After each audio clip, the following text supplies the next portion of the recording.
Although, thank you for reminding us, of the children who have suffered from these lockdowns.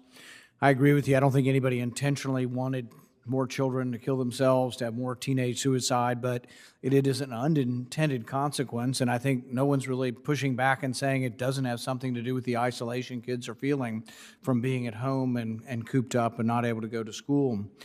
It would be one thing if people could say, well, the lockdown saved 1 million lives. Instead, I think it's very hard to look at objective evidence that says the lockdowns have saved any lives. And this will be debated for some time to come, hopefully with less emotion and with more objectivity. You mentioned Henry Hazlitt and the idea that responsible policymaking looks at immediate intentions, but also at ultimate consequences, unintended consequences. Bastiat referred to this as sort of the seen and the unseen. It's very easy to see the PPP program. Someone gives you a whole bunch of money and you buy something, or you keep your employees employed for 3 months and you see the seen.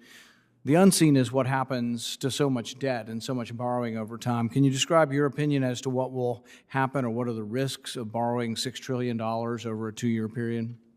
Yes, Senator Paul, and thank you for the question. I can speak to this as somebody who will be paying off this debt the rest of my life in my 20s. We just have spent a total of $6 trillion on COVID relief, though according to PolitiFact, 90% of the last bill was not directly related to COVID-19. Now that money will hang over my generation the rest of our lives and future generations in the form of decreased economic growth and opportunity, higher taxes every year to meet the interest payments, and if interest rates go up to anywhere close to historical norms, that will become an enormous expense on us. So when we're talking about expensive programs, expensive government programs, we have to see clear proof that they've worked if we're going to argue that they should be reiterated in future iterations. And when it comes to the Paycheck Protection Program and many of these other stimulus efforts, that evidence just simply isn't there. An MIT economist found that the Paycheck Protection Program only preserved roughly 2.3 million jobs in its first iteration. That came out to $224,000 in taxpayer expenditure per job preserved. That, for members of my generation who will be paying the consequences the rest of our lifetimes, is not a fair trade-off. And Thomas Sowell said this, the famed economist, there's only trade-offs in policy.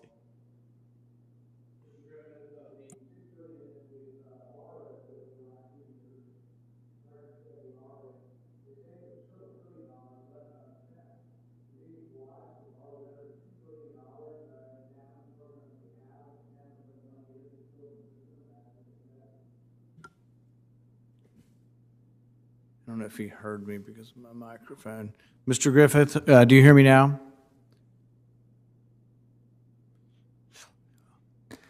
All right, I'll direct that question to Mr. Palumbo then. Of the $1 trillion that's still left in the pipeline, do you think we'd be wiser to be looking at how that money can be spent and will be spent rather than adding another $2 trillion? Yeah, it is disturbing to me that we're pouring more federal money out the door like candy on Halloween before even eating what we've already doled out. I just find the way that this was done in terms of sending money out in response to an emergency, it's understandable, but it was done with very minimal verification requirements, leading to enormous fraud problems. Here's what the Wall Street Journal reported. The federal government is swamped with reports of potential fraud in the Paycheck Protection Program. Evidence is growing that many took advantage of the program's open-door design. Banks and the government allowed companies to self-certify that they needed the funds with little vetting. A federal watchdog within the Small Business Administration said there were strong indicators of widespread potential abuse and fraud. They've counted tens of thousands of companies that received PPP loans for which they appear to have been ineligible, the Journal reports.